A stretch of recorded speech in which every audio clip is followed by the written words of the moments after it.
నిజంగా sir real లైఫ్లో ఒక రిలేషన్లోనే కానీ దేంట్లోనే కానీ ఇలా మన అనుకునే వాళ్ళు మనల్ని అవాయిడ్ చేయడం కానీ ఇగ్నోర్ చేయడం కానీ ఇలాంటివన్నీ చేసినప్పుడు కొంతమంది ఈజీగా తీసుకుంటారు, కొంతమంది దిల్పే తీసేసుకుంటారు. సో ఇలాంటి సిచ్యువేషన్స్ని ఎలా హ్యాండిల్ చేయాలి సార్ మెంటల్గా మనం స్ట్రాంగ్ అవ్వాలంటే? Very painful. నిజంగా కూడా అలా ఎవ్వరూ చేయకూడదు.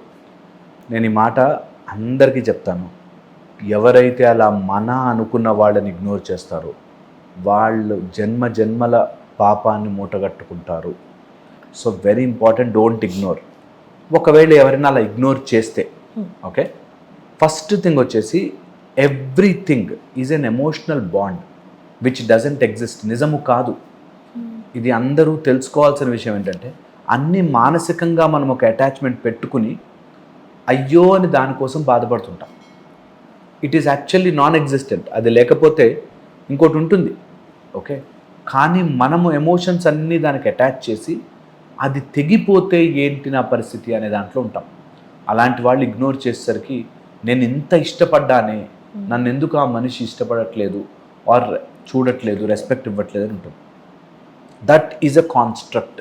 అది ఒక మనకి మనముగా తయారు చేసుకున్న ఊహాజనికమైన బంధం. ఇది గుర్తించాలి. అయితే ఇదంతా మనము వాళ్ళ మీద ఒక ప్రేమ అనే ఒక బంధం పెట్టుకుని అది దెబ్బతింటోందేమో అనే ఊహలో బ్రతుకుతాము. నిజానికి ఇట్స్ ఆల్ మన ఇమాజినేషనే. అది లేకపోయి ఉంటే ఇంకో దానికి అటాచ్ అయ్యేవాళ్ళం. ఓకే, వాళ్ళు చేసిన కొంత పాజిటివ్ థింగ్స్ మనకి జ్ఞాపకంగా ఉండిపోవడం వల్ల అది బాండ్ అని అనుకుంటాము అంతే. నిజముగా ఉండదు అట్లాంటివేమి.